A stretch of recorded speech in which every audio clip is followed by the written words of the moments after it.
Here's another so-called naked video on a pretty shitty day. Yesterday evening I was late. It was after dark when I was changing into my sweatpants or putting them on, my jogging pants. I lost my balance and fell with my bum into the mud. Never mind, it's mud.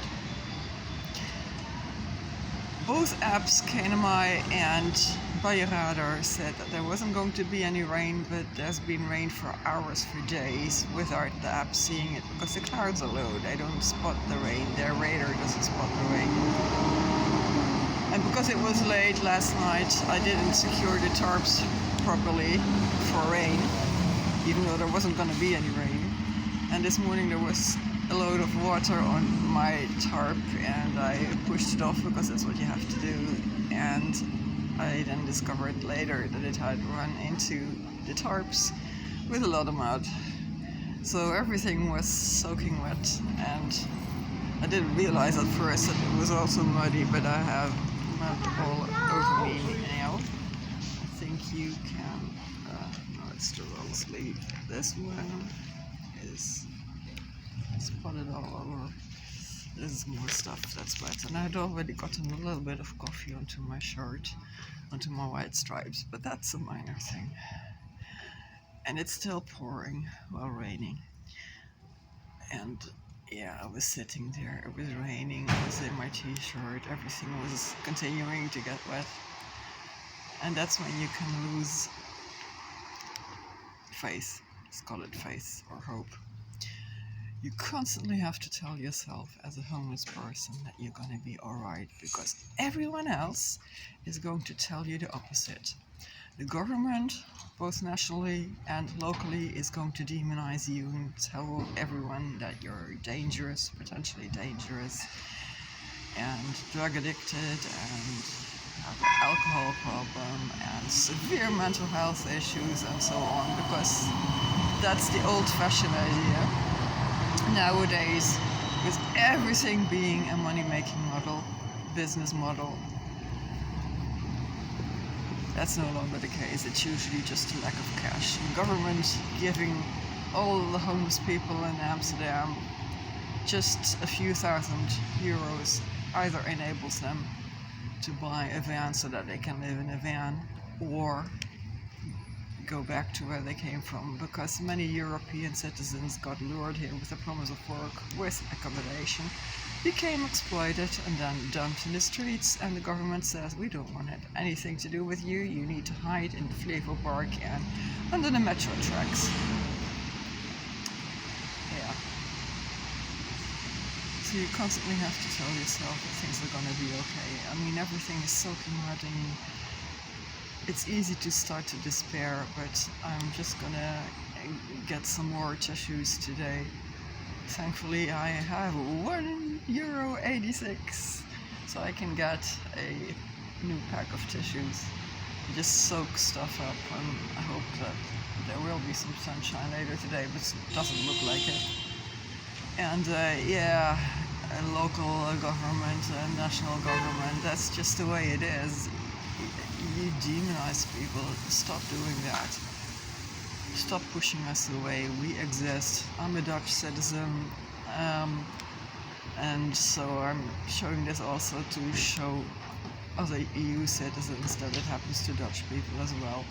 There are, 2,000 families or so in Dutch families homeless in the Netherlands without any support, basically, because there's this fairy tale about the opvang. People constantly tell you to go there and there and there and there and there, and it's just like Santa Claus. It doesn't exist. There is support for people who are drug addicted and have alcohol problems, but there's no support for the majority of people who are just, in many cases, the victims of exploitation. All sorts of exploitation. Everything to do with poverty is a money-making business model these days. I didn't know that either. It's something that I've recently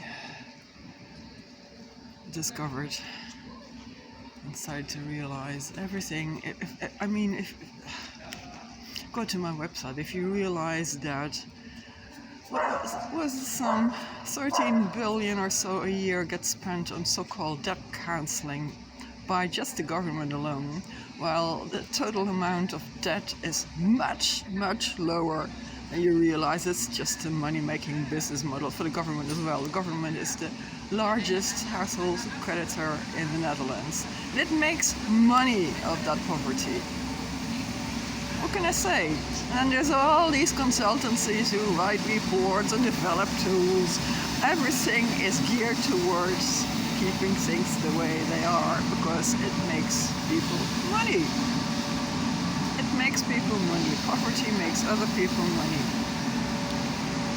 And yeah, I'm looking at the screen again instead of at the camera because homelessness also makes kind of lonely. So you want to look into a face. Actually, I always liked interacting with people one-on-one, not so much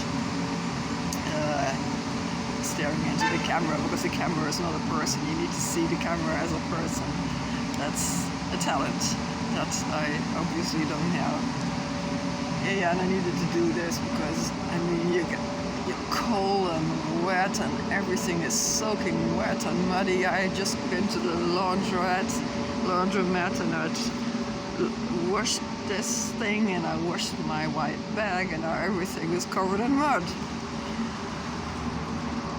I just did my laundry a few days ago and it takes me quite a while to get enough money to get my laundry done, so yeah. But somebody bought me something really nice yesterday, so food, and I'm really pleased about that. And yeah, I'm going to leave it at that for now. I'm going to be participating in some research apparently. At least I get to make myself useful a little bit. I'm going to ask them what the purpose is, because I don't want to direct their research. Before you know it, I might, but I can stop flooding them with information that they don't need. If I know what the purpose is, I'm going to ask them. I have no idea. Yeah, somebody stopped me, somebody who was working at the University of Amsterdam, and they want to walk along with me when I'm collecting cans. But if it continues to be raining like this, maybe we won't, because I need to dry my stuff, obviously. Look, I don't know whether you can see that. My son is covered in mud too. Everything is covered in mud. It's hard to get this into the lens that's covered in mud. Everything was covered in mud. What happened was that the water, when it rains, there are a lot of mud splashes onto the tarps. The tarps become really dirty, and I think that all that mud poured into the tarps because the water didn't come off at a large enough distance. It just ran into the tarps where I was sleeping. My head pillow, the thing that I use as my head pillow, had also gotten wet. But I didn't. Well, not then. I got wet when I got out of there and it was rain. Yeah, every once in a while I do need to do this because you can't always start pretending everything is peachy. That's what people want you to. Well, I don't know whether people want you to do that. A lot of people want you to do that. Anyway, 10 minutes, a lot of waffling. But every once in a while I need to do that. I can't just go on pretending nothing is going on. I'm living a pretty shitty life right now and there's basically nothing I can do about it. And I refuse to go hide so that the problem doesn't appear to exist. There are thousands and thousands of people like me around here. We're supposed to hide so that it appears that we're not around. We're around. Many of us look presentable. I look so presentable that I still often try to look presentable. I still often get asked for money. Yeah, people ask me for money. And sometimes I say, use your eyes, can't you see that I'm collecting cans and bottles? That there is a reason for that. Yeah. I can't. can't always pretend that it's sunny weather when it's actually